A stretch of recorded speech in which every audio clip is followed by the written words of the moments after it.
Hello, friends, neighbors, Romans, countrymen, and assorted others. My name is Host Eric, and I'm a little overwhelmed right now with, I guess, enthusiasms, things I want to do. The reason it took me a long time to start this stream after I had put up a video saying, "Oh, I got this email. I'm so excited about it. I'm gonna stream," is because I then decided, okay, well, so I made this long form Mindy's Club video this morning, but it wasn't really ever intended to be a long form video. It was just the most efficient way I have of editing and then uploading, right? So I took that down and then I chopped up that long form into the shorts that it was originally designed to be, and I'm gonna upload. Then I had to crop them all properly, and then I uploaded it to Google Photos. I got to upload it back down to my phone, and then publish it to Mindy's Club. But I am so excited, and thank you for being happy for me. And the thing is, right off the bat, I got a couple of pieces of useful information from that email. It suggests that you do include hashtag shorts in the title, so I will do that from now on. It's got like thing of like 5 or 6 do's or don'ts. One of them is don't put any copyrighted music into it that's not from the shorts library. So I actually have a question, because I was pretty stoked when the short that I made with Nefarious Deeds got on the shorts feed for a little while. Probably got, more people exposed to my music and that one short than most of the music. Oh yeah, sure, of course.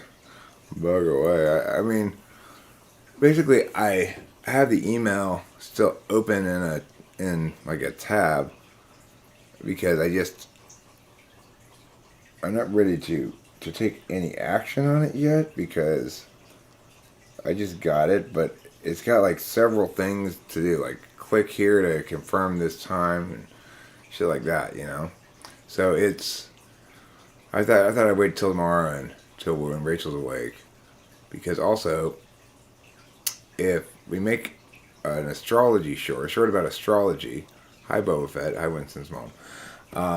If we make a short about astrology, then I can submit it to that thing that I was talking about, right? Like, they have this program where, among the things that this program includes are like, stop Asian hate, or like Black Voices Matter, or shit like that too. But a lot of them are non-political things. Like astrology is the one coming up for May 5th. Then there's they have one for travel, like topics. But the thing is, they each have a date, right? And you're supposed to email that lady the link to yours that you're submitting. That's fucking crazy. I can't believe it. It's like, what? You want me to send... Somebody from YouTube wants me to send a link to them of one of my videos for them to look at? Oh my god. That's unfucking believable. It's unbelievable. And the thing is, it's reflective of something I was talking to Rachel about earlier, right? Which is like, I have a 15-second theme song for Mindy's Club.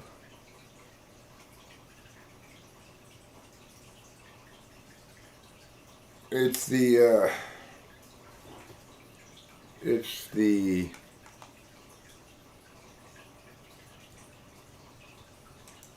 yeah, I do, totally. It's the You must be subscribed.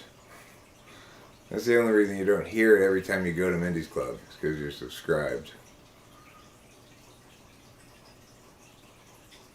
But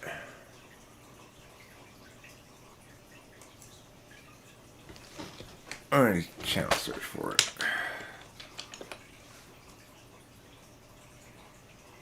Alright, here's the theme song.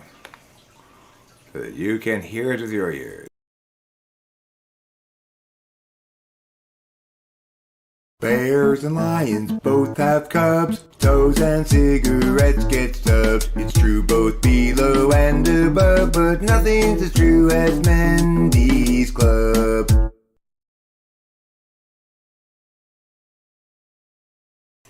Pretty good jingle. Not the greatest jingle in the history of the world. Pretty good.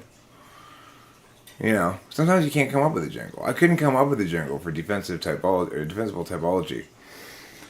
And so I ended up just using this defensible typology, that thing, instead, because it just didn't lend itself to a jingle. I'm not sure. I actually tried to come up with a jingle for that for like, I don't know, like 45 minutes or something.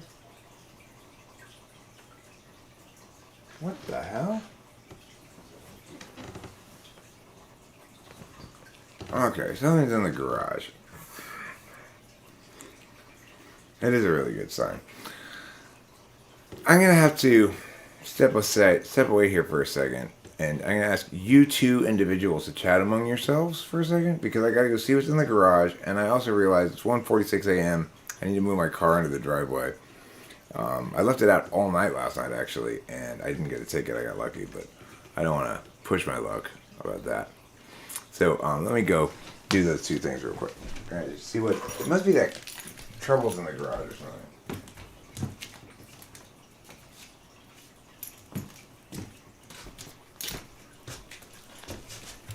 I'll be right back.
Ay, ay, ay. So, I'm back. And, I'm going to tell you what was in there. It was a baby possum. Behind this green screen here, right up here, right over in here. You can't really see it, but because this is like nailed right there, so I can't really show it to you. But back here, there's a air conditioner, the old air conditioner. When this remodel was done, and this room was put out here as my dad's like office or whatever, it didn't originally have any air conditioning. So he put in an air conditioner here, which vents out into the garage. But then he decided he wanted a heater. So he ended up getting this, like, nice Japanese style heater thing up there. You know. But he never took out that air conditioner. And there's a board in front of it in the garage too, like, and then some shelves in front of that. But there's some space between the board and the venting end of the air conditioner. And that's where I heard noise, was from the air conditioner right there. I was like, what's in the garage, you know? Well, I had to kind of peer back there, but then I finally got back there with a flashlight and peered back there. What did I see? A couple of glowing little possum eyes. I think it was a possum. I guess it... I didn't look at it very long. I said, ah! And I went away from the garage. I'm like, I'm not going to deal with that. Oh, that? I'm not dealing with that. So, I don't know. If Dad notices possum poop or something, he can deal with it. I don't want to deal with it. But I don't like possums. They always scare me. Every time I see one, it's like, it's always a surprise. You never expect a possum, you know? It's like the Spanish Inquisition. There's no possible way to expect a possum ahead of time. So, I'll tell you something unrelated to the Mindy's Club excitement, which is ample excitement for my opinion. But I got so many things I wanted to talk about, actually. Thanks, Karma's Pimp. Oh, that's right, I forgot. Right now I remember. You're probably mad at me. Understandable. Fair enough. That was a little bit uncalled for on my part, probably. I was in a pissy mood.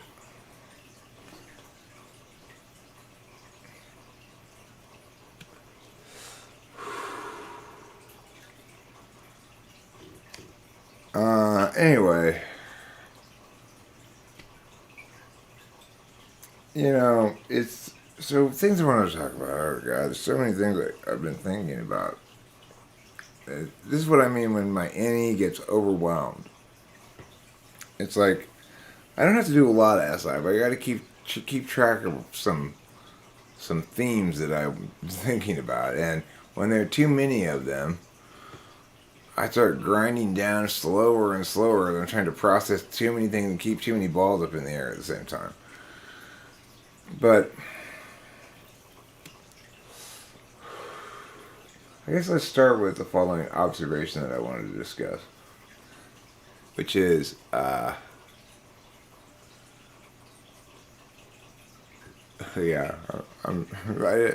I didn't mean to be mean to my friends. It just happens sometimes. Sorry.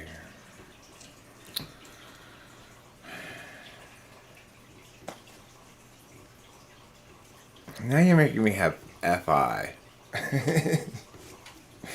Oh well, little FI never killed anybody. Really, the first thing I wanted to mention is this. Isn't it trippy to imagine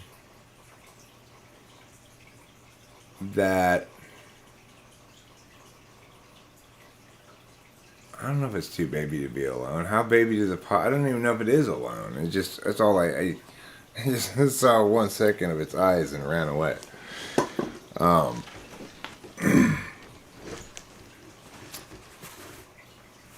It's weird to think about this, but so the song "Wonderful Wonderful Kitty" is in my head so much. Oh yes, Mr. and Mrs. Potato Head will never appear as Mr. and Mrs. Potato Head. Those are two recognizable characters, so I can't use those really as themselves. But their various pieces are fantastic, and it wasn't really until I noticed that there was a hat in there that I might be able to put on one of somebody else that I even opened it. But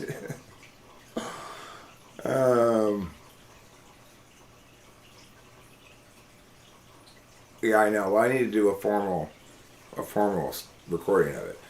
But it's trippy to think that a few months ago, 4 or 5 months ago,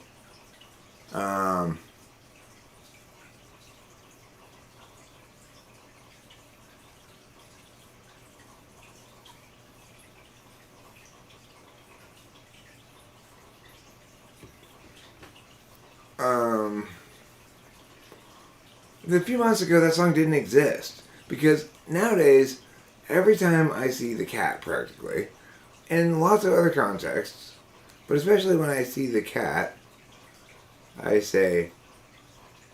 initially say, oh, wonderful kitty, and then I start singing it, or I just initially start singing it to her. Wonderful, wonderful kitty. But just like 4 months ago or something, that song didn't exist. But what Corey explained to me a long time ago, and an NI Dom understands, even though it's not true, as far as I can tell, but it's true anyway, which is NI shit in general,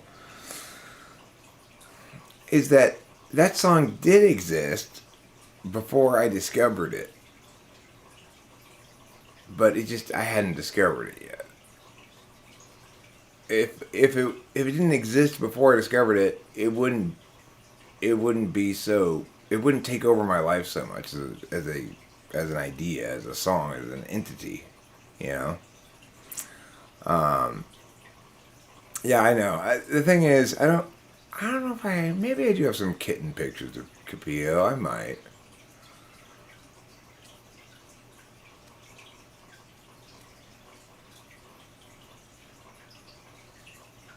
Yeah, well, this is the other ridiculous thing about everything, right? So, I spent a long time putting together that Mindy's long form video, even though it wasn't intended for that purpose originally. It was intended.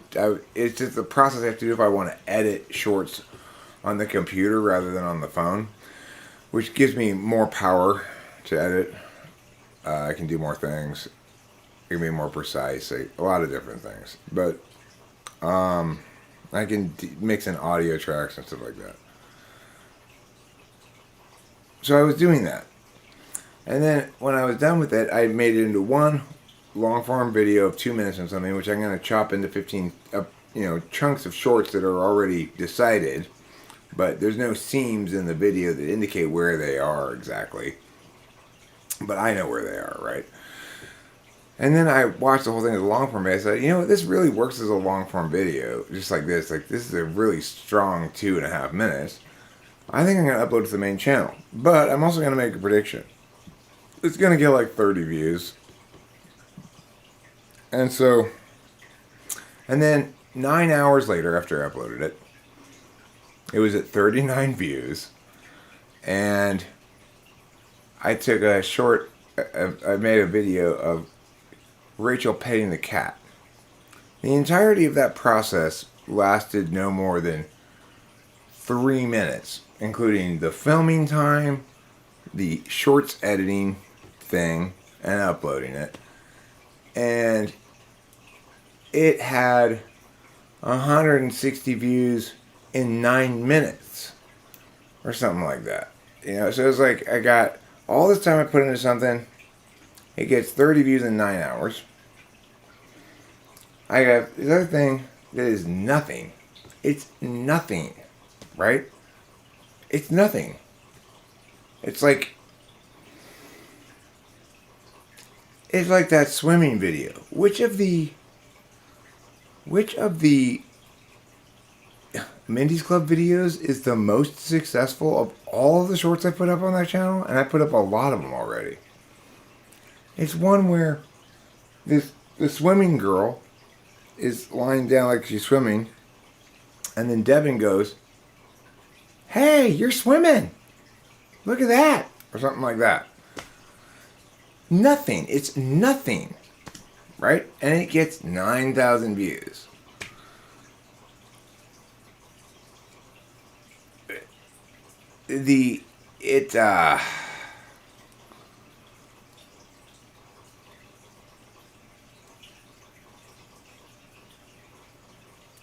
Social Blade. You gotta look at that sometimes.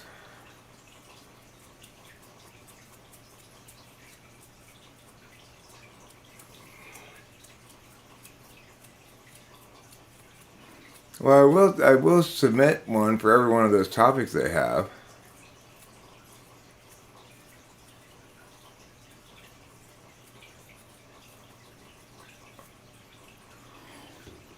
Yeah, but I see. I don't. The funny thing is, I don't like that. I don't like the way that it works, though. Right? Like, I want the ones that I think are good to be successful, not the ones that random. Like when I go to the store with Tiffany and I sit her on the cookie, an empty spot on this shelf of cookies. It's like there's this whole area of cookies, and the whole thing is full because there's one spot that's empty. They've got every kind of Chips Ahoy imaginable. Chips Ahoy Special Brown, Chips Ahoy meow, but they don't have any regular Chips Ahoy. So I just put Tiffany there, film a little thing of her going, "I can't believe I don't have our regular Chips Ahoy." And that, which takes me no time at all, no energy, no effort, no thought, nothing, which is nothing. It's just nothing. That's all it is way more successful than the ones that I think are funny or good. It's like, what in the world is going on? And how can it be that there be just absolutely no linkage at all between effort and success? It's weird.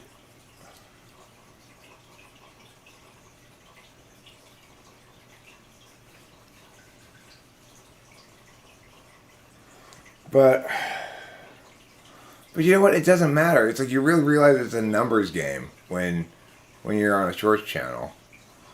That every time something hits a few thousand views, you'll get a few more subs. But one thing I've determined about it also is I don't think it actually matters how many of them I upload. For a while I was thinking that might be determinant.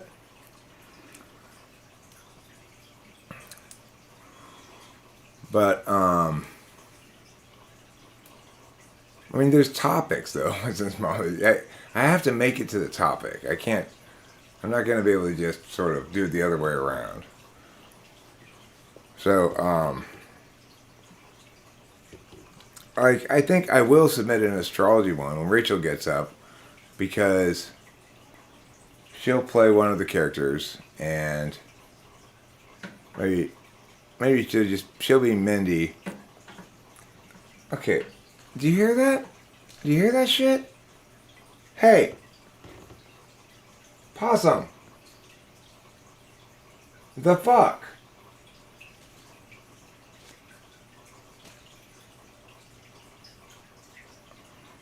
How did this thing get in there? I never heard of him before.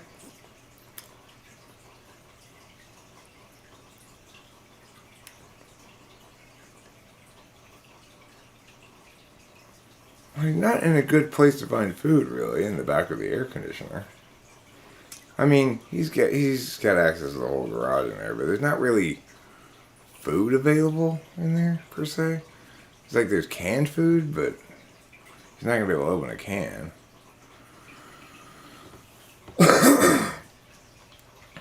Well, there's one coming up that's it just says, it's like the theme is tell a funny joke or make us laugh or something.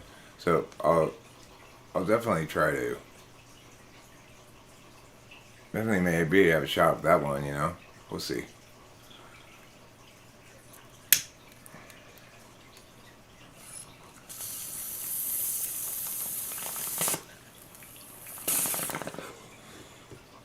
And, but it's also weird how it's like,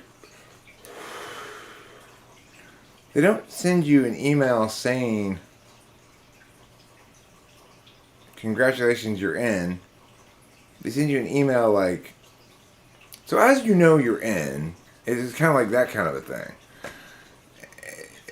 And then they never answered my questions that I asked in the initial application thing, which is like, do I qualify for this? And it is so. I guess they just don't want to give you any information that they don't want to give you, and I understand why, but because then anytime anybody says anything, then you can do stuff with that. You can always do something with that if somebody says anything. Basically, that's what enables action to occur. When dealing with other people is you wait for them to say things.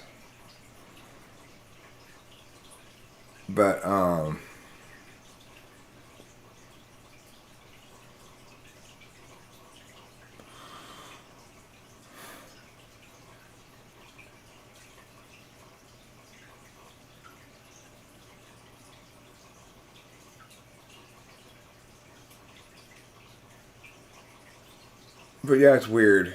And it's one of the advantages of being an early adopter of the shorts thing. So I didn't get on it immediately when they started it. I mean, I made a couple of them right away, but within a few months of them starting it, I was serious about having a shorts channel, you know? So that's fairly early adoptery. And I can guarantee you in 5 years, there's no possible way a YouTube channel with 150 subs gets in this exclusive little end thing that they got, you know?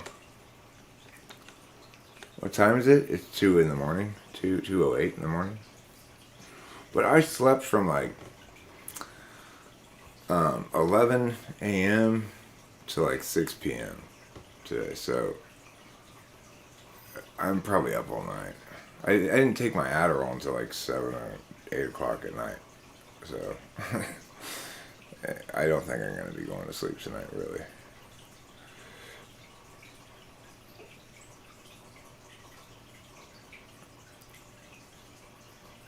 In the time frame of YouTube town, you really are in the Wild West on a new frontier. In the YouTube time, this is barely the beginning. One day to be called the Golden Age. Maybe. But,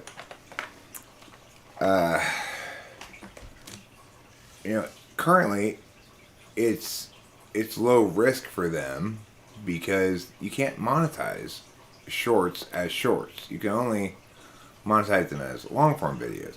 So the thing is, my shorts channel doesn't even have enough subs to qualify as being a monetized channel. It doesn't have 1,000 subs yet.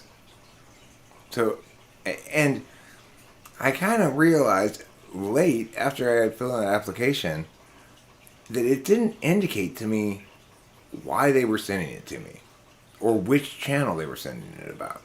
It didn't say to the person in charge of Mindy's Club or to the Talking with Famous People person. It just said to my email address, ssuartscire@gmail.com. So I didn't know what. I assumed, I just jumped to the conclusion that they must be talking about Mindy's Club because it was doing pretty well right out the gate. By my standards, anyway. But I really don't even know. Maybe they could have been talking to me about the main channel. Or who knows why they sent that, right? That's what I mean. They don't give you any information that they don't want to give you. It's like, they don't even tell you whether they're inviting this channel or that channel. Isn't that weird? So I feel like I kind of lucked out and jumping to that conclusion. because I don't think they would have accepted me if I had put it in Talking with French People. It's just too not a thing that YouTube understands, you know?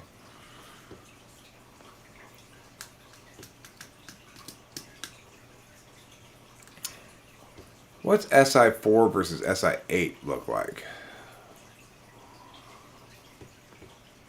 I mean, SI4 has conscious access to it, but it causes them problems that they're more conscious and aware of as well. SI8 is powerful but unconscious. So it's like,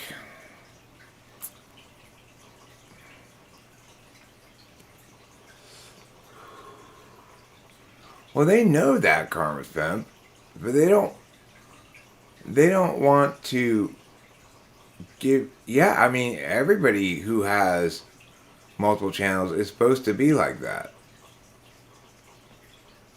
Well, I'm glad you have a reference point there, Bozo. Your video shorts have reminded me of an old Nickelodeon show inside a show called Action League now. Oh, okay. Well, at least there's a reference point. Because one of the things I was saying to Rachel about the long form minis video that I put up today is one of the reasons why those kind of things only always get like 30 views is it's not an example of something that there's an existing example of it being successful, right? Like the closest thing you come up with really would be Robot Chicken, except that's not really the same thing at all because that was terrible and generally, and they're trying to use actual famous characters, right? It had a lot more SI and a lot less NE in it, basically.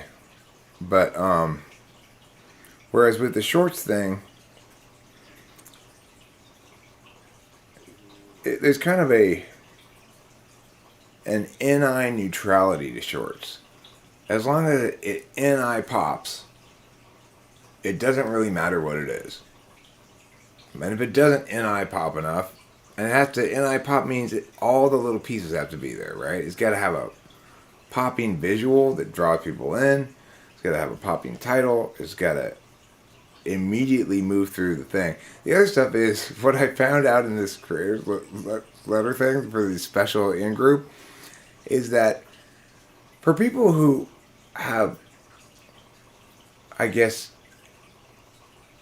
more subs than Mindy's Club, shorts can go up to 60 seconds long.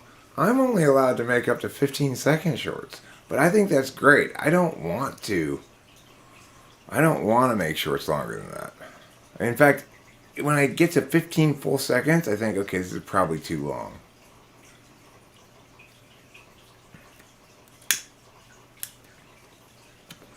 But regarding SI and NI, this show I've been watching, and I finished the whole thing. It's called Alone. It was on the History Channel, but it's on Discovery Plus. And they took 10 guys and they put them on different spots in Vancouver Island. And whichever one, last one standing, they all had to live alone. Yeah, they do punch better that way. I mean, the thing is, though, it's like I could definitely put together a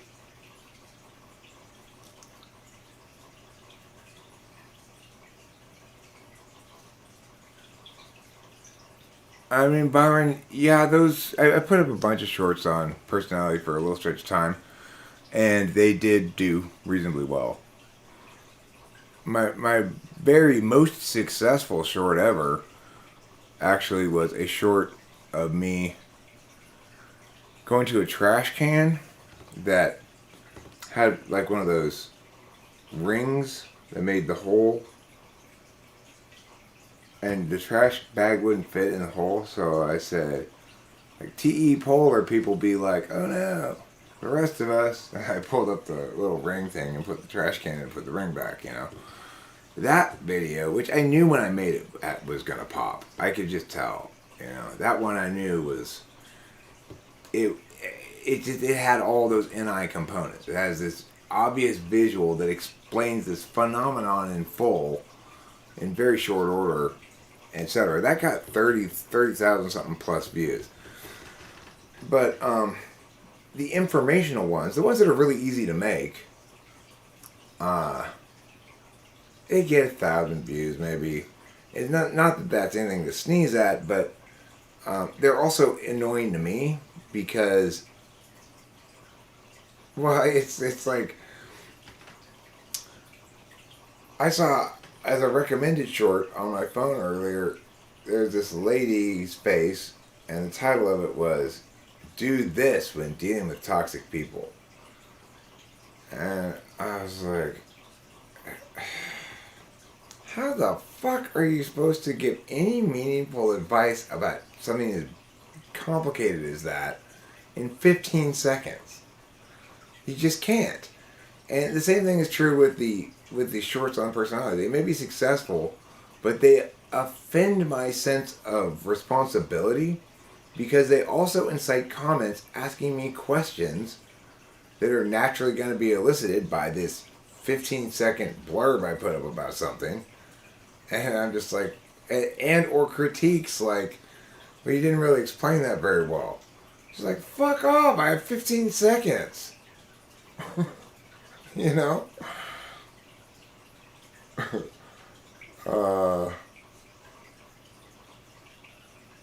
think having a good title thumbnail is the best way to get views on YouTube despite the content to a certain extent. Well, you gotta have both. I mean, on the shorts field, if you've got a good title and thumbnail, that can carry you further than it should. But they're adjusting that. In the long form videos, YouTube will keep recommending videos that have low click through rates, even though they have low click through rates, provided people watch a large percentage of them. Watch time is ultimately the deciding factor in long form videos. In shorts, it's not, because every shorts. Thank you, Scheffler C4. Every shorts thing that has been successful, the lowest amount of watch time is like 85% maybe, and the highest amount of watch time is like 212% or something. But the 212% ones are not necessarily above the 88% ones. So obviously, watch time percentage is not as significant a calculation in the shorts decision making as it is in the long form video decision making.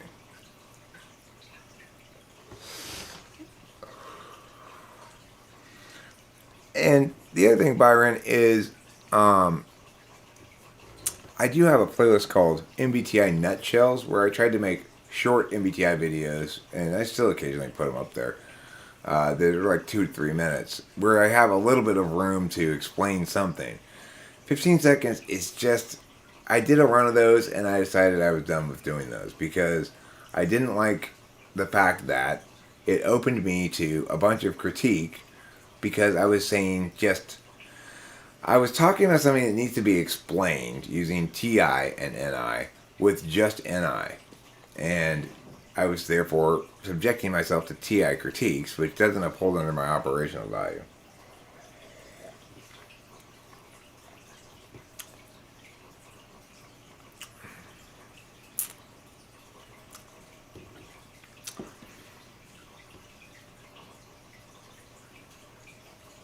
I mean, the thing is, I don't have to TE my way through it. I have to NI my way through it. The TE stuff is unreliable, frankly. TE is an unreliable way to deal with YouTube. YouTube is designed and structured and continues to be more in tune with and trying to be more an actual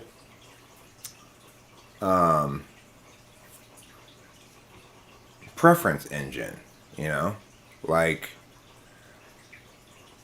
you can't treat a socially dynamic system as a dynamic non-social system and expect it to work. There's nothing wrong with my extroverted thinking in general. I figure shit out all the time. It's just people who, including me, who have critiqued me on my lack of TE, have been getting it wrong. I used to make that same mistake. My problem has never been a TE problem. My problem's always been an NI problem.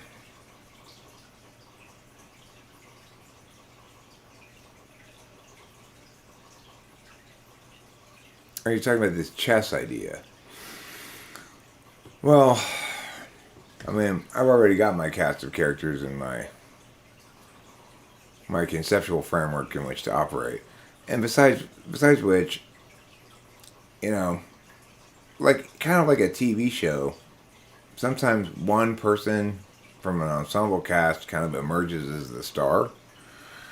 That's kind of what happened in Minnie's Club, and it wasn't Mindy who emerged as the star, it was Tiffany. Because I find Tiffany so funny, and I like her so much. It's just... She's kind of like the person I wish I were. Just... You know, listen to what I say. This is my house. No, you can't stay in my house. I just got this house. Now get out of here. It's like hearing what she wants to hear.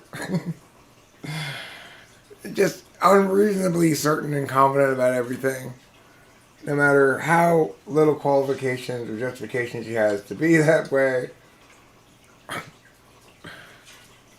Okay, this possum needs to stop moving around back there. You're the cow here, Mr. Possum. Okay, I don't want you out here at all. Get out of here. You're gonna go away.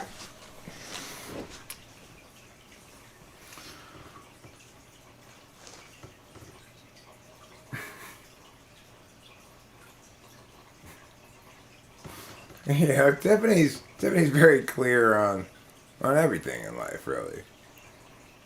Well, I got to the club. You're gonna wait for a guy to open your door for you. That's how fancy people do it. We aren't going to the club, Tiffany. We're going to the gas station. The gas station? Why would we go to the gas station? To get gas?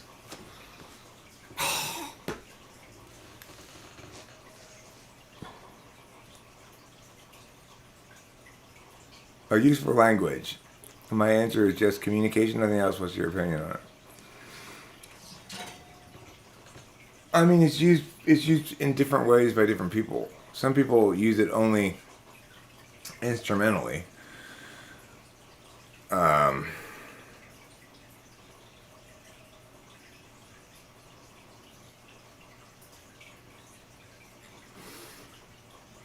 When we talk about a use for language, what we should really first talk about are the kinds of sentences that people have available to them, right? You've got descriptive sentences or statements, predictive statements, prescriptive statements, normative statements. You've got questions and you've got commands, and that's it. So that tells you what communication's for right there. It's for provoking action with commands.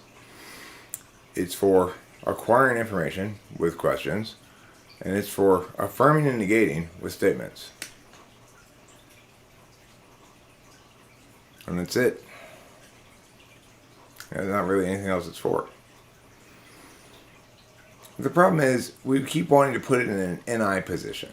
It's like the show I was watching where they put 10 guys out on Vancouver Island, right? To go survive each alone in isolation by themselves for as long as they could. The last one standing won $500,000. And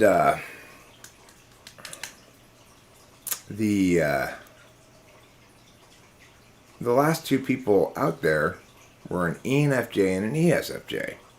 You might think, as I would have said if you would ask me before watching the show, what personality type's gonna win this thing? I would have said something like probably ESTJ maybe, or ISTJ. In fact, the ISTJ kicked everybody else's ass in this show in every way imaginable, but didn't win it. This ISTJ is on the show is my absolute hero. It is like, oh my god, you were the most impressive person I have ever seen in my life. This ISTJ sent off to Vancouver Island to live in the wilderness, so destroyed everybody else in terms of what he accomplished there. But then after like 35 days, when he's in this beautiful yurt, he's made his own boat, like a canoe, out of hand-hewn pieces of wood, okay, which he then just wraps this canoe skeleton with a tarp, and it works beautifully. And it's a great-looking little canoe. And he's making this with, like, an axe and a knife, okay? Like a full-blast fucking canoe.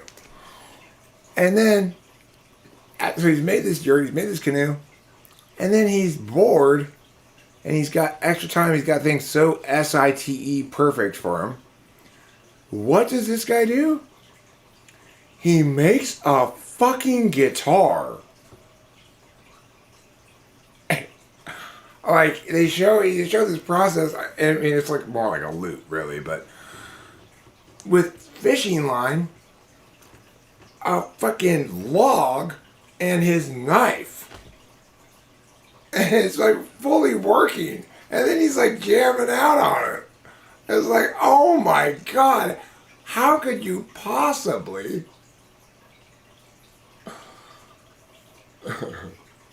How could you possibly do that? I could try that a million times and it would never work. There's no way in hell I would come up with a guitar. It had tuning pegs. This guy, he had no metal available to him at all. He had no power tools or anything that would make it this possible, right? He made a lute with fucking tuning pegs. How do you do that? Anyway, and then he eventually decided he was tired of this now. And so while he's living high on the fucking hog, he's like one of the last three left. After 35 days, he goes, after he's finished his guitar, and he's lying there jamming out in his fucking super comfortable yurt with his hand-hewn canoe, and he's got like gill nets out and shit, and he's just killing it, right? And then he says, well,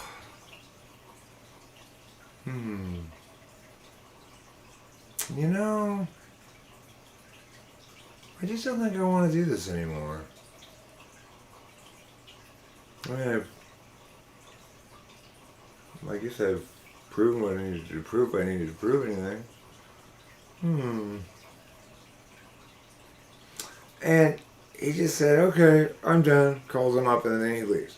And then it's another like 25 more days that the last two guys are toughing it out. And they are toughing it out. I don't know. I haven't looked, Scheffler. I haven't looked. With tuning pegs. No, he was an ISTJ. He was definitely an ISTJ.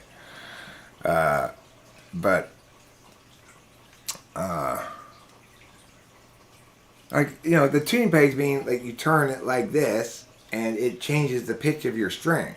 But think about it, right? He's making this with a big knife and a log in the forest, okay? Like with this and a log in the forest, somehow He makes tuning pegs that work. So you could tune it higher, and it'll stay there. It won't go back, right? How he did that, I have no idea. Oh, that's fine. It's my fault, Curtis. No, you have nothing to apologize for. I flaked out. I didn't really flake out. I timed shit badly. I needed to go to bed about 2 hours before I did, in order to get up in time for.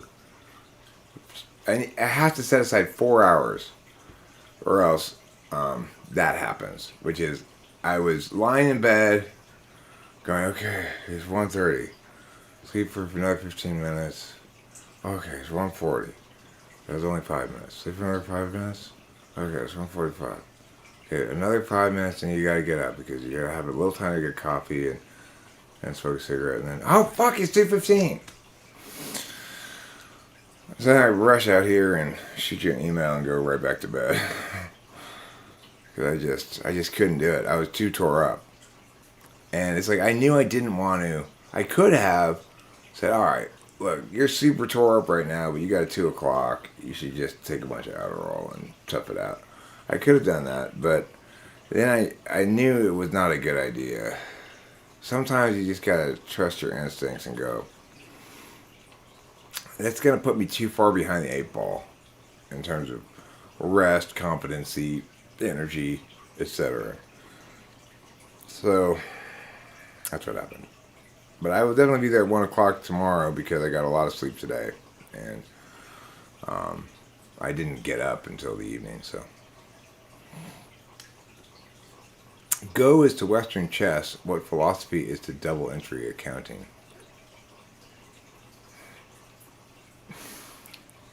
Okay. Well,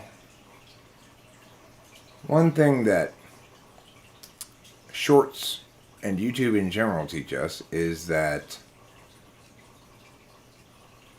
complexity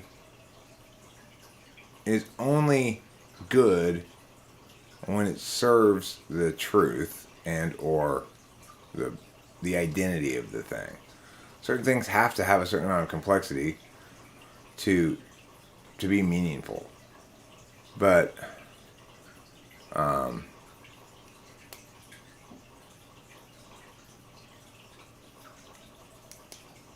the reason chess is such a timeless game is not because it's the most complicated. It's like some TE person decided, I need a more concrete metric on which to evaluate the value of this game. So I'm gonna measure its complexity. It's the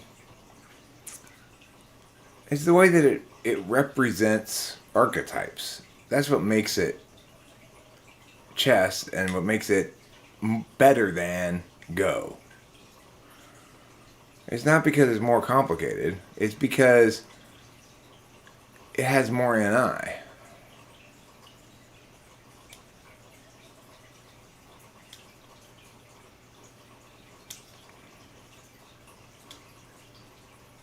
Okay, cool. I'm excited to upload it then. That'll be great.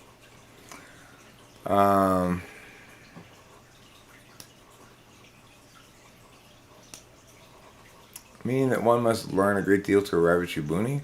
Meaning, rather, that one must pass through knowledge and arrive at simplicity.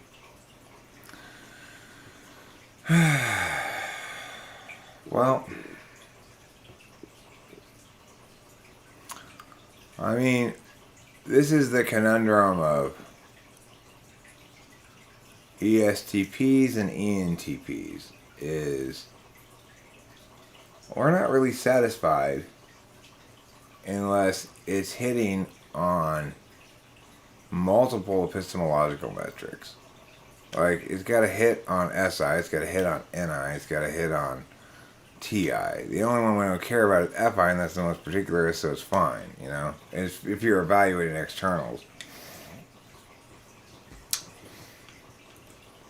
It's that access to, that nearly conscious access to 3 external epistemology functions. NITI. SI is not external, but what I should say, there's not access to 3, but externalizing information via 3 epistemologies, which almost no other types can do. Because 4-5 is your area of transliteration. You can kind of do both of those. You understand both of them. You can kind of operate in the frames of both of them. The ignoring one is unconscious. You can see my unconscious NI in action at every larger frame level, but never in action at any small frame level, really. So, Go is kind of like...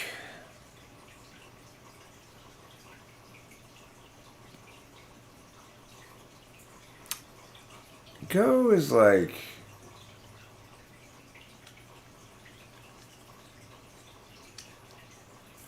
Like, let's make little circles around things. That's what it's like.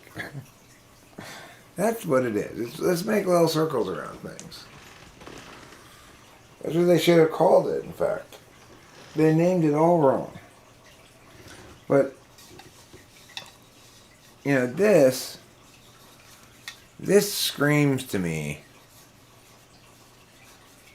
gondola carriage for the kids.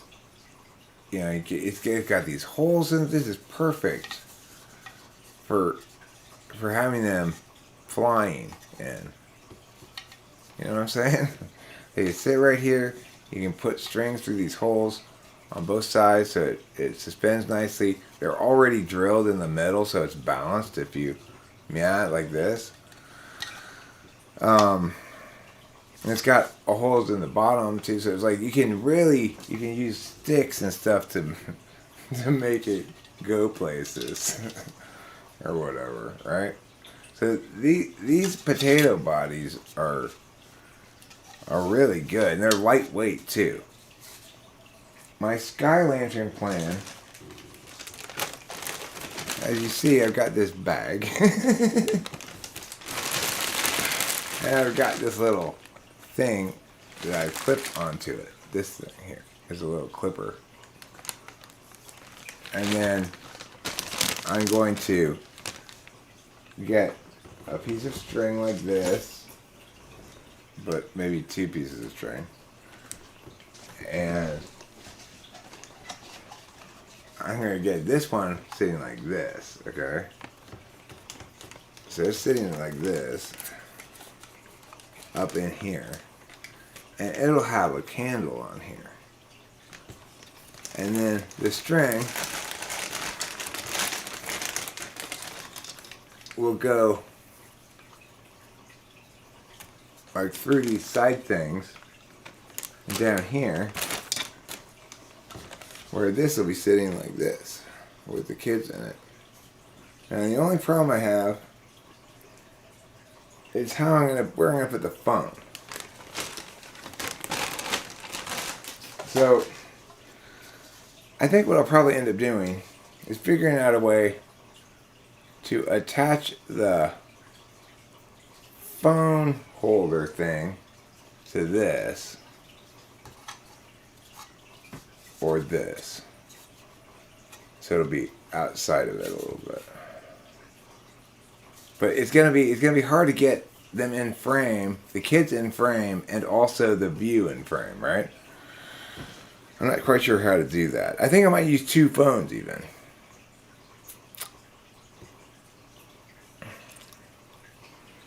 I was in your father's kitchen. Is there a net holding potatoes or onions? No, but I have some netting over here that I got out to play with as a possible thing to use. I got this stuff. And this is part of my problem when I'm making these things. I don't start with the thought, what do I need? I start with, let me look around and see what maybe I could use. Which is not a TE way to do these sort of things. And ends up with, you know, like somebody left a comment on my Can Phones Fly by Balloon video. saying, maybe do some calculations first next time. I was like, shut up. Just shut the fuck up. No. Then it's not fun. Then you're not playing anymore. Then you're doing work.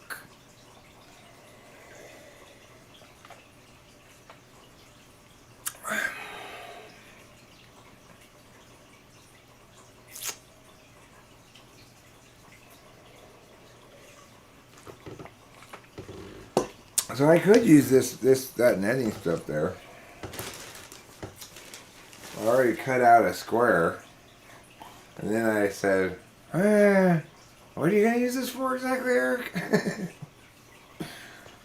Oh, this could come in handy. As you see, I didn't finish cutting it out all the way.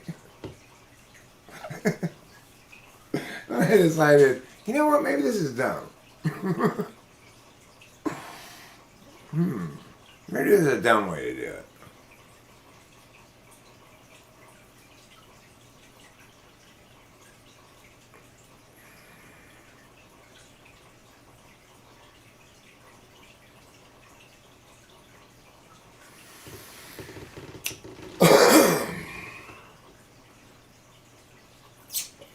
What was your novel about? I'm curious about your novel, once in a while. I really want to know about that. Was it about a lady who was in the Air Force?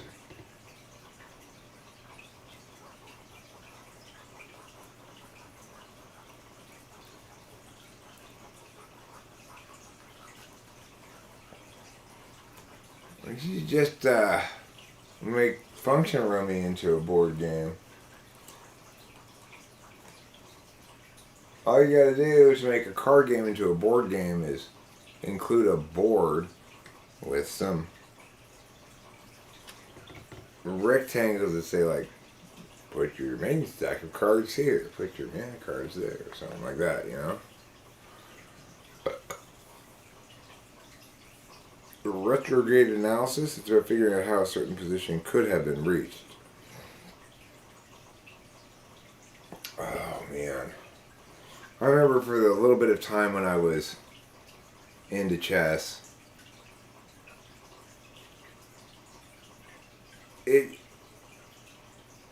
it took me. My novel was multi-generational, beginning with Abraham, Moses, John, and later his people would be exiled to Antarctica. Huh.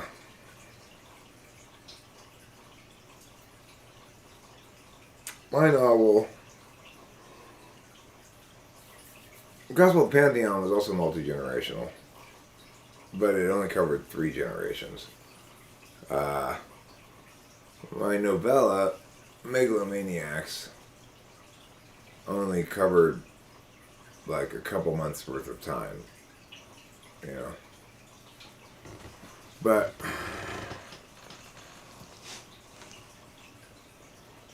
I like the idea of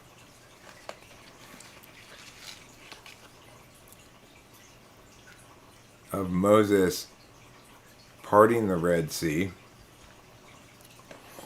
except he's got the wrong ocean. Oh no! He didn't part the Red Sea. He parted the Atlantic Ocean. And so, you know, the Jews are walking and walking and walking, and, you know, finally Isaac from the back says, how long is this Red Sea supposed to be? And it's getting colder and colder? What are we doing out here? They keep walking and walking, and, you know, when they get hungry, they reach into the walls of water that are on either side of them and just grab a fish. So they're not going to starve. It rains occasionally. They collect rainwater in their, what are those little hats they were called? Menorahs? That's what they're called. What are those little hats called they wear? They collect rainwater in those. And anyway, eventually, after many years of walking, Moses realizes, he checks his maps, he checks the sun, he checks the stars, he goes, okay, I know we've been on this journey now for several years, but I have a confession to make, my fellow Jews. I think I might have parted the wrong sea. Oh, what sea did you part? Did you part the Caspian Sea? No. The Mediterranean? No. Well, what did I? The Baltic? You parted the Atlantic Ocean. The Atlantic Ocean? Anyway, then there's a big bar fight scene, and finally they end up in Antarctica, where they discover the alien spaceships underneath the ice and use them to take over Hollywood. Isn't that a good, isn't that a good postmodern kind of anti-Semitic absurdism? That's just phenomenal.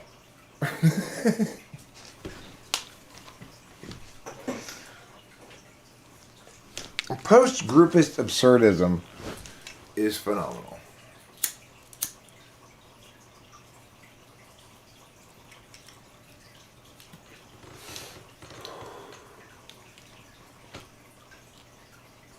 Don't you mean phenomenological, Eric? No, I didn't mean that. I meant phenomenal, like fantastic. But isn't it also phenomenological? I'm not even sure I know what that word means.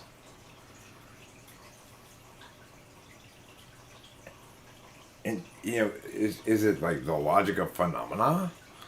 That's ridiculous. Phenomena have their logic depending on what kind of phenomena they are.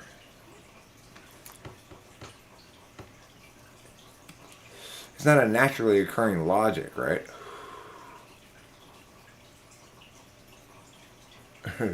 It is absurd to divide people into good and bad. People are either charming or tedious. So FE. What an FE guy that guy was. It's a great quote, but it's not true. People are neither good nor bad, but behavior and manifestations of self definitely can be. And not everything that's tedious is undesirable, and not everything that's charming is desirable. But he was just being glib, He was probably an EHP, Oscar Wilde. I claim him for my type's draft, ENFPs, no, you cannot have Oscar Wilde. He's way too clever. No, get right away from that gay man. That's our gay. We need some gays too. You already have Robin Williams. But he's not gay, you might object. Well, might as well be. You just see that guy about to cry in every single thing he's ever done.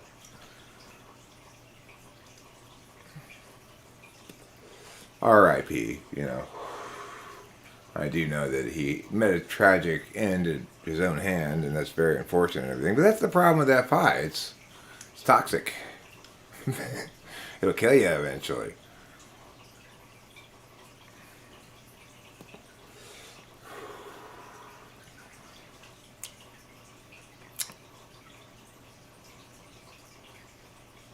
Oh, Lao Tzu. Lao Tzu, come here. Let's play philosophy exchange. You say, manifest plainness. I say, suck my dick. You say, embrace simplicity. I say, keep sucking my dick. You say, reduce selfishness. I say, you better suck better. And you say, have few desires. And I say, you've not finished satisfying mine. How about that, Lao Tzu? You can take your NI bullshit and you can shove it up your ancient Chinese ass, okay? You're not fooling me, and you never will.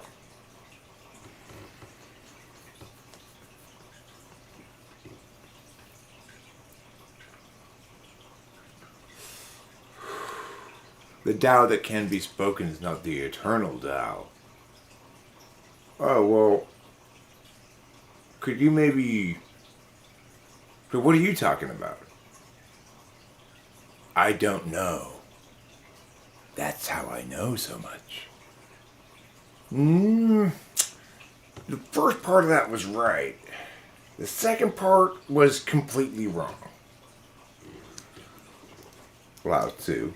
Why don't you get together with the guy who wrote The Art of War? What was that guy? Sun Tzu. Why don't Lao Tzu and Sun Tzu have a cage match to the death? That's what I want to see. Now that's a quote I can get behind. Remember to always be yourself, unless you suck.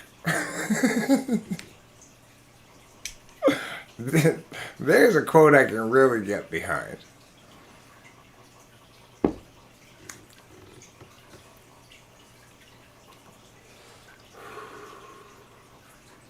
And, like, that's so wrong, right?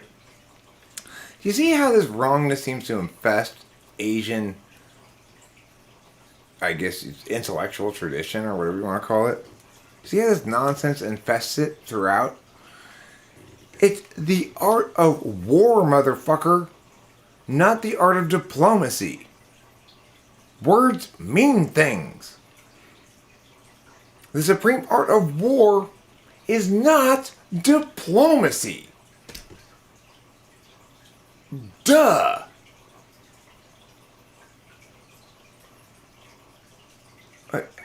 You have to mean things when you say things, Asian philosophy type peoples.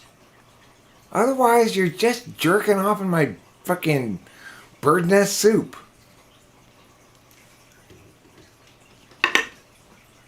The supreme art of war is to not have war. Shut the fuck up right now. You shut the fuck up right now.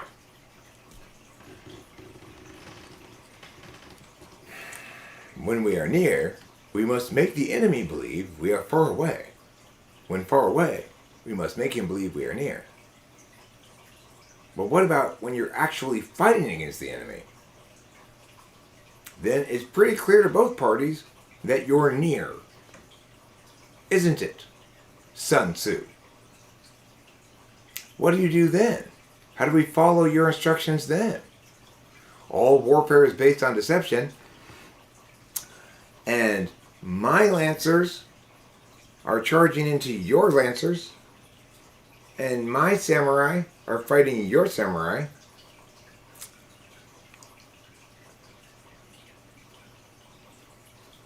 Then the scheming part's over, right? At that point, it's not about deception anymore. It's about who can swing the sword faster or stronger or whatever. So stop being reductively stupid. All of Asian's intellectual tradition. Good after eating to you too.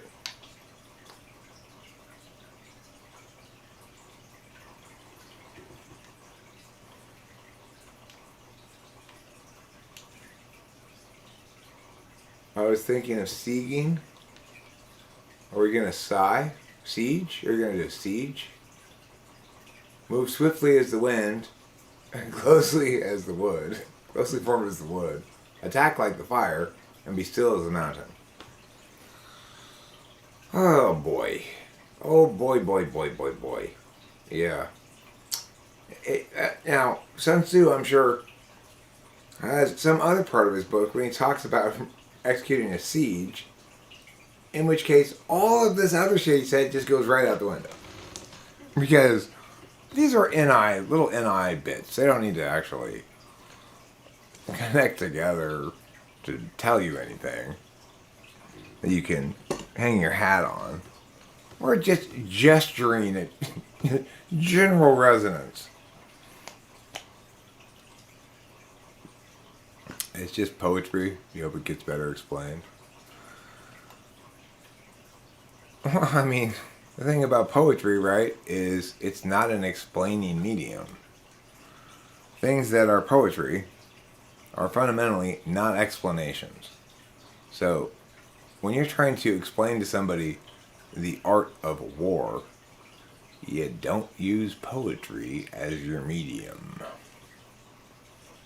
And that's where Asia gets everything wrong, right? They don't get that you need to shift paradigms in your intellectual tradition according to what you're evaluating.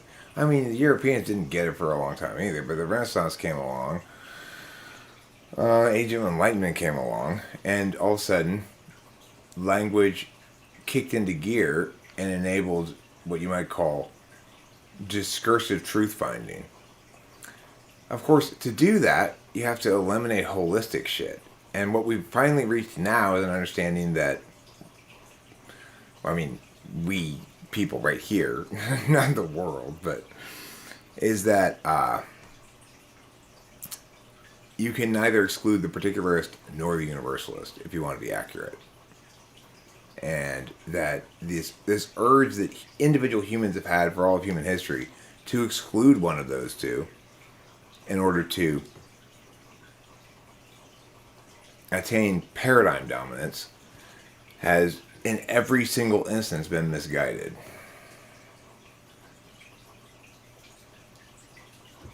But I want to go back to the show Alone that I watched, because it is the last episode of it. I mean, the whole thing, but the last episode of it shows the last two people remaining. There's ESFJ and ENFJ. And oh my god, it is an intensive study class in the difference between SI tool and NI tool. It's amazing how salient everything they do and say is to what we know about cognitive functions. The ESFJ's NI polar is poundingly obvious as they show these successions of them each filming themselves talking about things. The ESFJ is saying in one breath how he, this is too much to deal with. There's too much, and then the next breath how he's never going to quit, and the next breath how much, it's like there's no singularity or clarity of vision there. Meanwhile, the ENFJ is saying things like, well, looks like it's going to be another day. I'm not going to be able to get out of the shelter to get food, so that's a bit of an inconvenience. I haven't had a fire going, no reason to have one. Nothing much to say, I'm just lying here all day long. And when the ENFJ talks about whatever he says throughout the entire episode, when they're talking about like reflecting back on day one, the ENFJ says this. I mean, they bring us in here in helicopters, planes, boats, drop us off with a hard case of camera equipment and say good luck. Of course, they dropped each of them off separately in a different location. So he was dropped off by either a plane, a helicopter, or a boat. But as far as he's concerned, we were dropped off by planes, helicopters, and boats. Now, then they cut to the ESFJ. He's telling the story of his first day. And he goes, so I got off that plane, I shook hands with the pilot, and I watched him walk back to the plane. He got in that plane and he just flew away. And I was like, wow, this is real. I'm here by myself now. It's so starkly different, right? The ESFJ tells an actual particular story about what happened to him on the day he gets dropped off and how he shook the pilot's hand and talks about the fact that he got dropped off in a seaplane by the beach. The other guy refers to his insertion as we got dropped off in helicopters, planes, and boats. How non-specific can you get? It's like you weren't there for any of the other people's insertions. You got dropped off by one of those things. and definitely not the other two. And it doesn't even matter to you at all when you're telling the story because you're not referencing your own experience. And the SI polar was just astonishing to see him when he's experiencing SI problems be so baffled by it. Well, I stood up and got dizzy and my feet are all numb and I have no idea what's going on. You're starving, motherfucker. That's what's going on. You are starving. And another day when you're not going to be able to go out and get any food, so that's a bit of an inconvenience. I mean, that's the end of the fucking world as far as I'm concerned.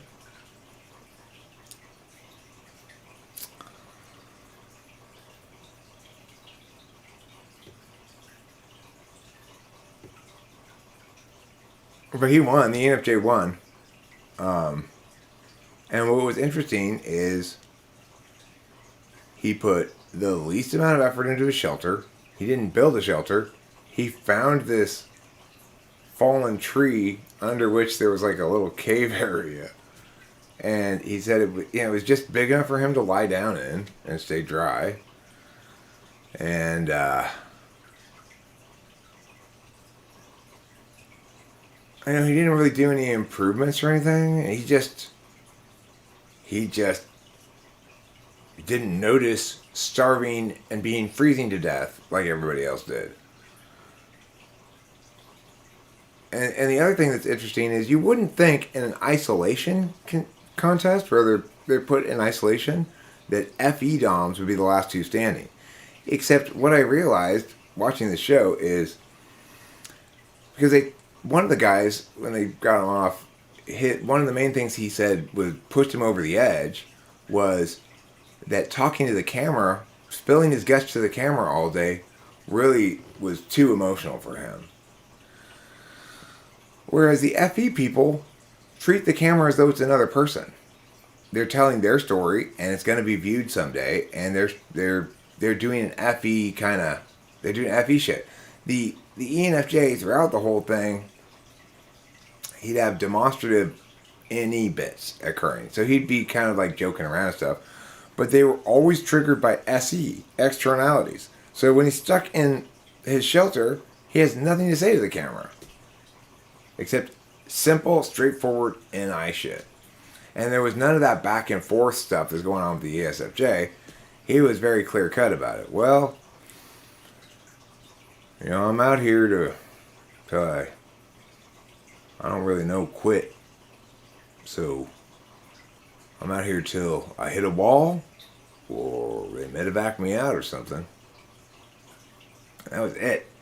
And then he'd sometimes be like, he said some stuff like this: being out here by yourself is really magical. It's like you really get to know who you are. Because, of course, FI5, SI7, no particularist epistemology in the conscious stack. And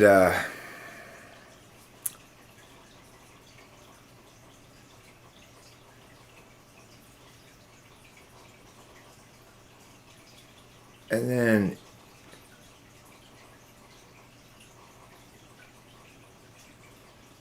when he gets back to, they show him when he gets back to his family and they're outside and he's playing with his kids a little bit, and they see a slug and he says, "Oh, that's not really a bug, it's a slug, but I ate a lot of those on the island. They were good." The fact is, he ate a couple at the beginning when they were there. Then they kind of disappeared from the ecosystem where he was for a while. Then there was this big storm that lasted like 2 weeks or something. And then the next day, when it was finally over, the morning after, the forest floor was littered with them that morning, the morning of his extraction. So he had some the day he left, and he had some, like the day he arrived, he hadn't had any in between. But he didn't tell any story about a specific eating of slugs or any of that reality. He just made it sound like he'd been eating slugs regularly the whole time because he doesn't remember. When he was sort of explaining what was going on right now with him, he just said, "Well, every day is the same. Just, that's the hardest part here. The psychology here is that once you get your groove on, you get handling the shit, doing it, blah blah blah blah blah. Then it just becomes a routine. Of course, there was nothing routine about what he was doing at all. Every day was very different for him. If you watched the show, the weather was so volatile. Sometimes it was raining, sometimes it was snowing. Sometimes there'd be bears around his thing, sometimes there'd be wolves, sometimes there'd be cougars, sometimes there'd be nothing, sometimes the tides, the range of the tides on that place, it's like today, low tides here. It's all the way down to the bottom. And you can see this whole area that used to be under ocean is just sand now, right? The next day, it's 3.5 feet taller than it was the last day. The low tide is. So these guys are like putting out their net here. And they come back the next day, and at low tide today, it's totally submerged, and they can't get it. So it's like every day is very different for these guys. But from his perspective, it's the same thing: solving the food issue, solving the water issue, trying not to notice, hopefully not noticing my body at any point or if something terrible is going wrong. He was very Messiah-ish by the end of it. And it's like, what at the end of that show I said to Rich, I'm like, his shit doesn't work on me at all because I'm his benefactor type, and so basically I cannot hear wisdom from him. I will always interpret it as overreaching NI at the expense of NE and TI.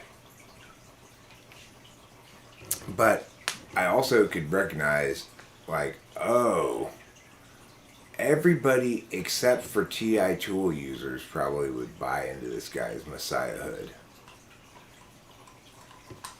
He was so, he went in there fairly chunky, and he came out looking like a messiah who had gone to the mountains and emerged wild-eyed and enlightened or something, Of course, it's all bullshit, but it's like if you are SI polar, then you just don't understand that it's bullshit.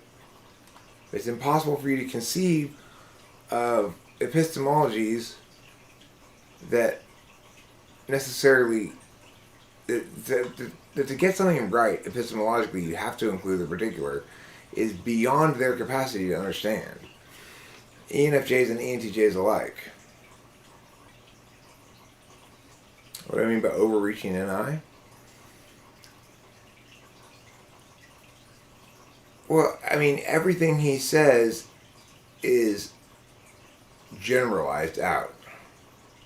So, for example, it's fine if you do it with, instead of saying, I got dropped off here by a helicopter and a guy named Joe, I'm going to say, we got dropped off by helicopters, planes, and boats.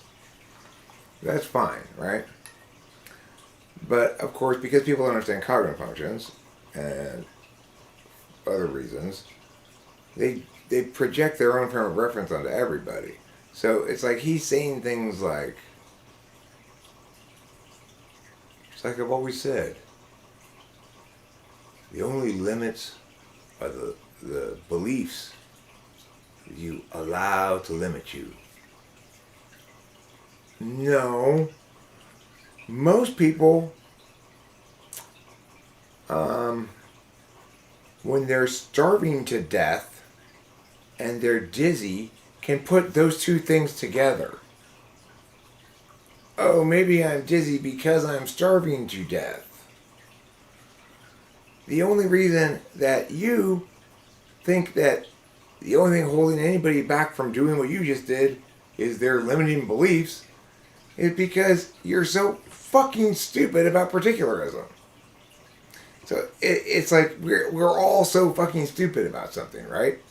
The problem is when you get people who who are meta analysts like an ENFJ, who are speaking in very resonant universal truths, and who are, as a consequence, misleading everybody about everything.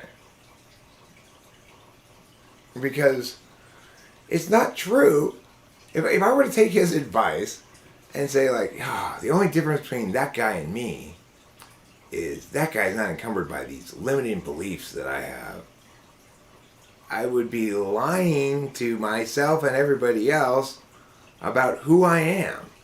I'm not him not because I don't have the mastery of not being limited by my beliefs, but rather because I don't have SE third and SI polar. SI matters to me. It's not incorrect of it to matter to me. It's not a limiting belief for it to matter to me. It's not wrong of me to not want discomfort or to avoid it at all costs. It is instead how that guy and I are fundamentally different. So he gets to go survive in the wilderness on nothing for 50 fucking days, but he doesn't get to be right about things. And, because that's just how it goes.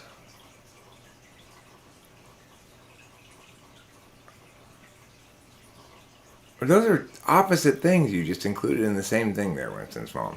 People who show up saying, your truth is not my truth, are anti-universalists. People who say that truth is universal and that you can have your own interpretation, but you can't have your own truth or facts because that's universal, are pro-universalist. Eric, I've been very interested in your perspective over all this Roe versus Wade drama. Well, I mean, it's very straightforward. It's like, the fact is, of course, it was bad case law when it was written originally and needs to be overturned on the grounds that it undermines the legitimacy of the legal system because it's not predicated on correct arguments. And the other thing to note is it will have very little impact whatever ends up happening because as it stands, the states that are pro-abortion are going to still have abortion. States that are anti-abortion have already tried to restrict it as much as they could, and they might restrict it further, but in the status quo, it's probably already easier for a woman in one of those states to go to a nearby state. So, on a constitutional level, it is absolutely not the purview of the federal government. It just isn't, and we should know that. Everybody should acknowledge that. It is not the purview of the federal government. There's nothing in the Constitution that suggests it is. And if they wanted to make it constitutional, if the Supreme Court wanted to constitutionally claim ownership over that sort of thing, it needed to justify it by saying it was one of the referred to but not named additional rights indicated by the 10th Amendment. It'd have to isolate it, make it particularist, right? So this is another example of what happens when people don't adequately understand that both particularist and universalist elements of epistemology need to be included to get things right. In this instance, it was not possible to create a universal linkage that justified the conclusion those Supreme Court justices wanted to draw, which was they wanted abortion legal. Fine. And they wanted to seem justified. Fine. But then you have to actually do the intellectual work. You can't just gesture at something that looks like intellectual work, because there are some actual smart people like me out in the world who will go, this is complete fucking bullshit. And your Supreme Court justices, there's not a single person on that court who didn't fully understand that they were subverting the meaning of the word right, subverting the meaning of the word privacy, and subverting the Constitution as a whole when they chose to declare that people had a right to abortion because of a right to privacy. It was wrong on its face. There is no such right. It does not and cannot exist because it puts a burden on everybody to obey arbitrary commands of individuals in a shared public space purely on their perceptions of whether you're observing them how they want you to observe them. It's fucking insane.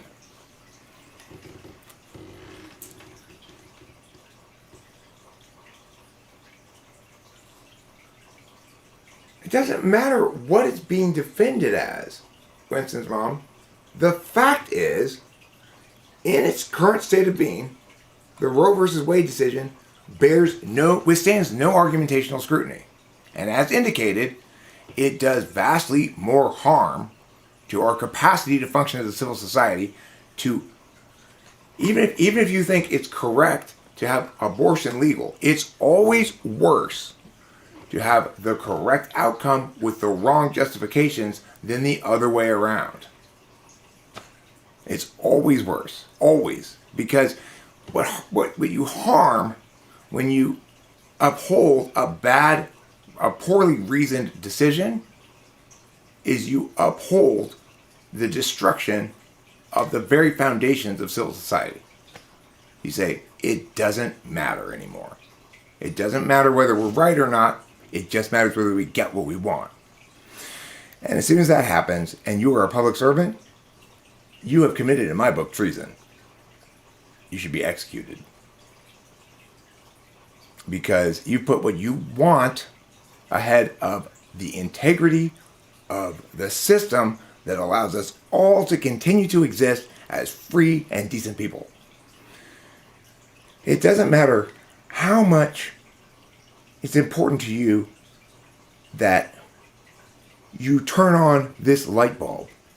You can't take all the electricity from the hospital where people are on life support in order to do it. And that's exactly what the Roe versus Wade decision is. It's saying, I'm going to subvert the very foundations of decency, namely the power to discursively determine the truth, in order to get what I personally want, is the most evil of wickednesses. The single most evil wickedness there is. To be operating on behalf of the public as a member of the government, a purported statesman, a Supreme Court judge, and to affirm Roe v. Wade, you are a complete fucking scumbag. It has nothing to do with abortion, right? It has nothing at all to do with abortion. It doesn't matter if it's abortion. Let's pretend it's not abortion. Let's pretend instead of abortion, it's the right to blow your nose. We all agree that we have the right to blow our nose. But we should also all agree that if the Supreme Court says we have the right to blow our nose because of a right to privacy, that all of the Supreme Court justices who support that decision should be tried for treason and executed. Because they don't care about the health of the organism, just treating the symptoms they choose to notice. And that is true evil.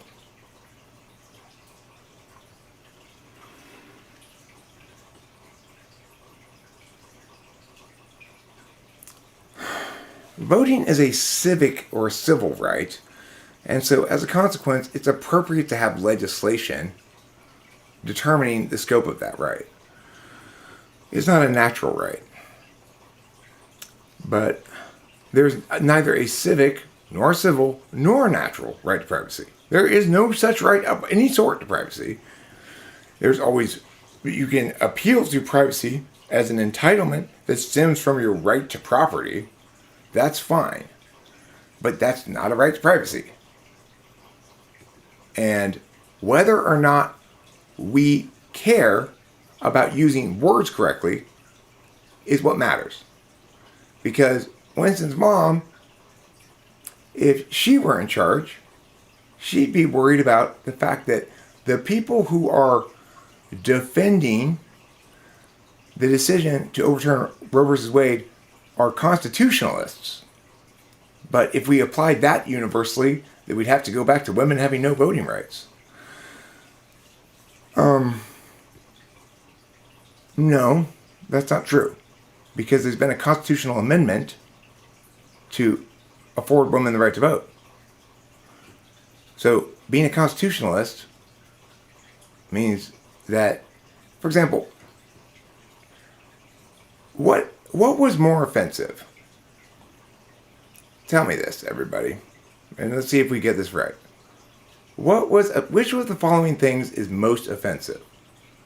Is it prohibition or is it the drug war? And why? Are they equally offensive? Not even close. No, not even close.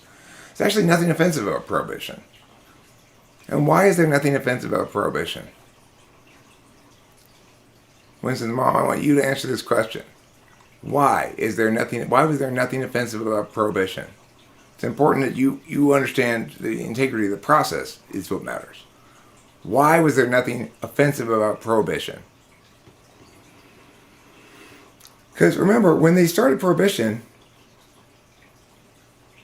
the courts were a lot more honest than they are now. So nobody even really floated the idea that you could possibly have prohibition on a federal level unless they did what first? Unless they did what first, Winston's mom? Remember, we're not talking about abortion. Remember that. We're talking about whether or not we want to be people of character or whether we want to be evil. And it has nothing to do with this specific issue here, okay? So let's talk about prohibition and the drug war. Why was prohibition not offensive and the drug war is deeply offensive? Why? If you don't know the answer, then you really need to rethink whether you should be having opinions about politics, because you're running the risk of being evil.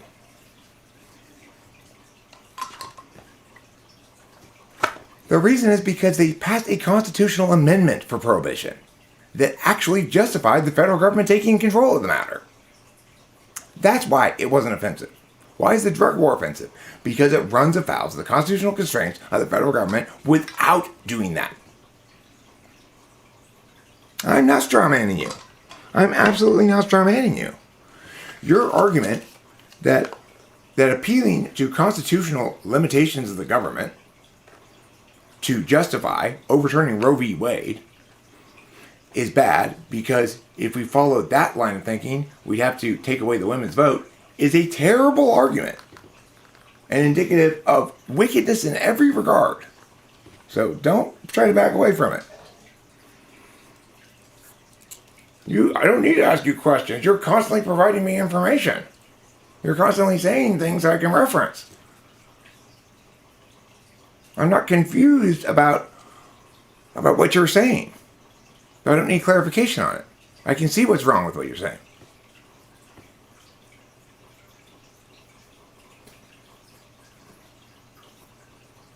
Yeah, I will read what you said, Missy Pants. I will read exactly what you said.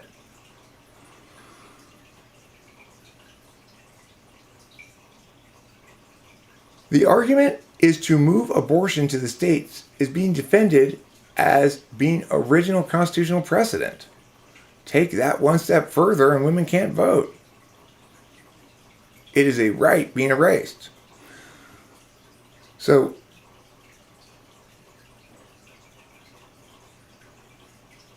it is true that I interpreted your second sentence there as your position.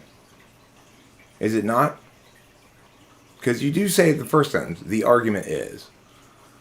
But that's weaselly, right? I mean, whose argument is that? Whose argument is that? It's not my argument. It's not the arguments being brought up here.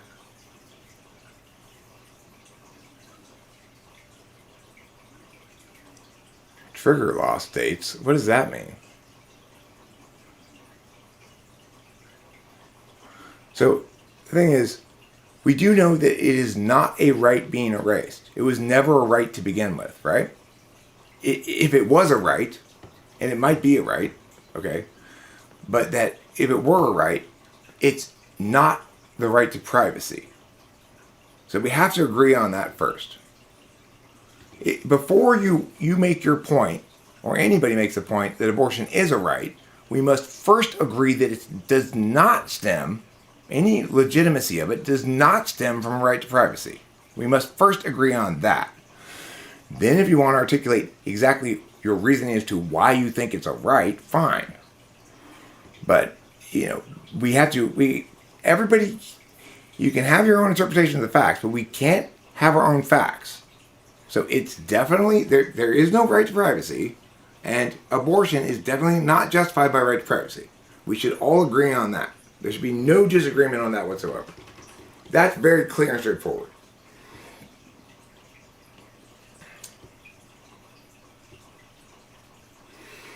Now, the next thing you do, and I'm not sure if you're still reporting somebody else's argument or if it's your own, Winston's mom, you say one step further, a woman goes to her doctor with a bad period, has had a miscarriage, and now her doctor reports a possible abortion attempt in the law, states he must report her. Well, that's called a slippery slope argument. In other words, moving in a direction close to the edge of a cliff is not partially falling off the cliff. And that's just how it is. You can be near the edge of a cliff, and that's not a good reason for us to say you can't camp there because you're in the falling off the edge of the cliff range. It doesn't work like that. It's not a slippery slope. In fact, it's the opposite of a slippery slope, the way that it works. The court is constantly overreaching and then overreaching the other direction. So, it's a terrible argument. Is it still your argument? Do I need to ask you a question? Are you saying your words here or somebody else's, even when you don't have quotes around them?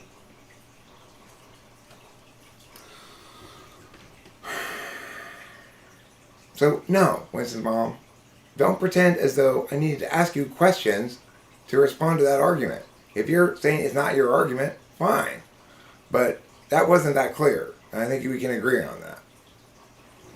If you're saying it's someone else's argument, fine, but you didn't specify who it was, and the argument it was a reasonable conclusion for me to draw that was your argument in that case. At a certain distance from that original sentence, it becomes a reasonable conclusion for me to draw. You're not just at a TI disadvantage, Winston's mom. You're wrong. So, it's like, there is no TI advantage or disadvantage when you're dealing with me. Okay? Because I never abuse TI to win arguments where I'm wrong. So, there are no TI or TI advantages or disadvantages with me. It's an operational value. It's not an absolute value. The things being upheld here is the truth. Justice in the American way. Reasoning. Logic. Dispassionate, disinterested statesmanship. And absolutely not being clever and winning an argument even though you shouldn't. That's not me. That is not me. If I am disagreeing with you about something, if I'm telling you you're wrong about something, it's because you're wrong about it. You say, well, who made you the gauge of all knowing, Eric? God, for some reason. Why? I don't know. He could have picked somebody else, maybe. It would have probably been a better idea, but he chose me.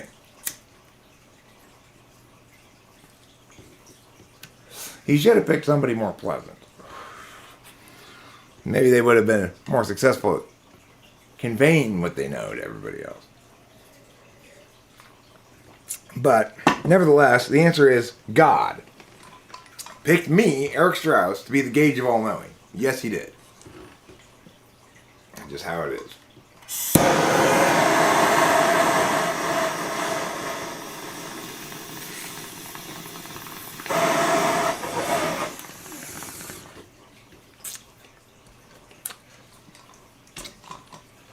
That's the best thing Kimberly ever said.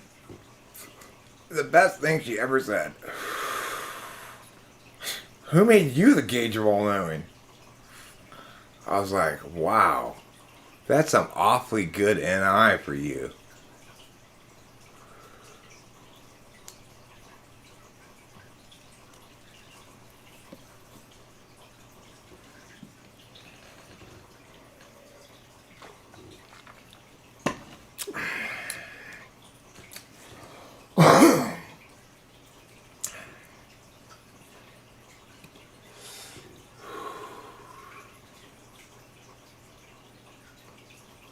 No, I'm saying your NI. That's not an NI argument. Your slippery slope argument is not an NI argument at all. It's an NE. It's NE overreach. It's like a third slot NE kind of thing. Like, well, here's what might go wrong. I mean, and here's what might go right, and here's what else might happen, and maybe a bunch of pelicans will start nesting in abortion clinics for some reason. And maybe this will happen, and maybe that will happen. Well, I mean, all those things are fine and dandy, but they aren't reasons for anything. There's just a fancy appeal to ignorance. It's not even really predicted impacts because there's no established mechanism by which those impacts are going to occur. It's just a general notion that because there are strong political opinions that it's going to cleave. It could conceivably cleave like this. Well, it could conceivably cleave like that. It's not a good reason for anything. So, that's just how it is. I mean, do you remember back at the beginning of COVID? You were wrong in the same way then, too. You were making appeals to ignorance. You were saying, well, it could be this bad. And it could be, yeah. It could be a dragon, and it could be a pig, and it could be a golden bucket of cheese. You know, it's like it could be anything. So that's not a good reason for anything.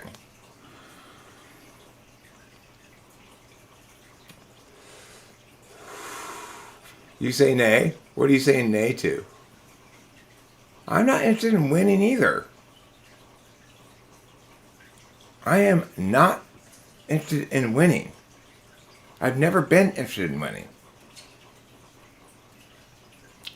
The thing that makes me seem combative is the unfortunate reality that other people have reasons other than being correct driving their affirmations and negations. As I was saying to Rachel earlier, I think the actual most intellectual type of all is INFJ. They're not intellectuals in the sense that they're doing necessarily a shit ton of intellectual work, but they're the most intellectual in the sense that they've got NI and TI as absolute values, and NE as an absolute value for the external world. So they're the masters of evaluating the intellectual legitimacy of something, despite their tendencies towards magical thinking. Their thinking continues to evolve. So like Rachel's having some NI about astrology and stuff. It's not necessarily embracing it further, right? It's more like, oh, this thing that only resonated on one of my absolute values is creaking beneath the weight of something that resonates on both of my conscious absolute values. So in that regard, they're the most demanding of genuine intellectualism, and I think they are the most regularly disappointed by the lack of it. Although they're not going to necessarily, yeah. Okay, you need to get out of there. Go away. No, get out of here. Get out of there. Get out of there. Get out of there. Get out of there. I don't want to hear you anymore.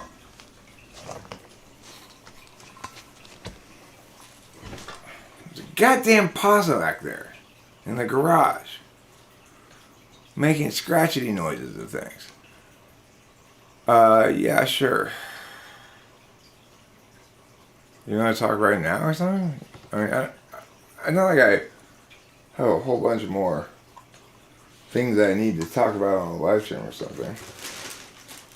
It's just,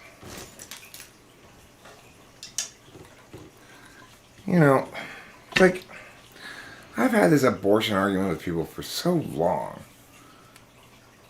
It's so frustrating. Because I started out as pro-choice too. You know? it certainly is the case that pro-choice people, by and large, align better with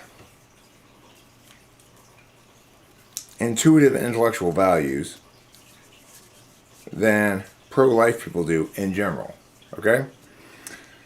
And so, like any young person who hasn't found his way yet, I too tried to take some shortcuts and apply some heuristics and be like, that's good enough.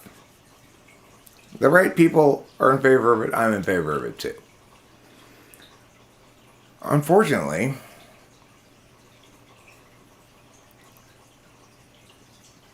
occasionally something would come up, and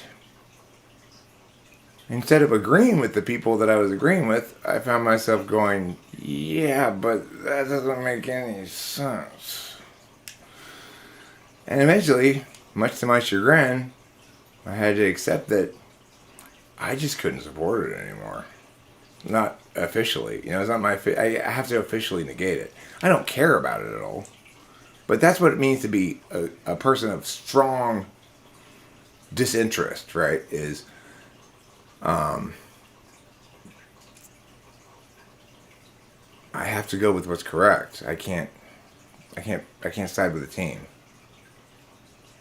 I just can't do it.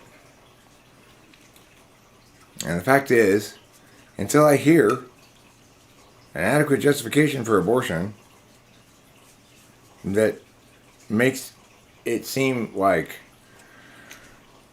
something other than a unilateral seizure and destruction of an individual's totality, and therefore a rights violation, then, I mean, I don't know how you can support it. But regardless, you could support it as a civic or a civil right by appealing to the 10th Amendment, potentially. But you just can't appeal to it. You can't win the argument on a natural rights framework, is the thing. And, of course, intellectuals, progressives,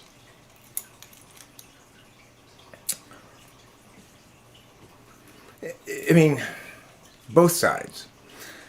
Everybody wants to seize the discursive influence of a word like rights. And that's what's so offensive, is that is not a plaything. You do not play around with a loaded gun.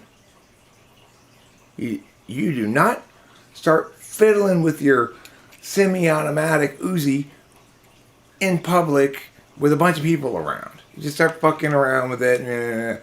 That's what people do when they talk about politics. They're doing exactly that. When I see this billboard that says, people have a right to health care, those people are evil who put that billboard up. They're evil. And it has nothing to do with their position, right? It has everything to do with the fact that they're destroying our capacity to communicate. They're destroying our capacity to be statesmen by being so mythological about their politics.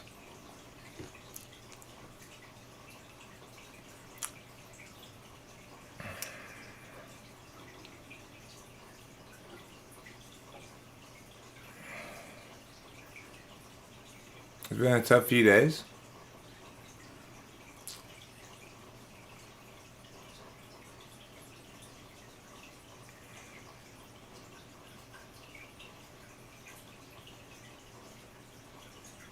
Alright, cool. So I'm going to chat with Horse Mumbler. I'm going to wrap this up.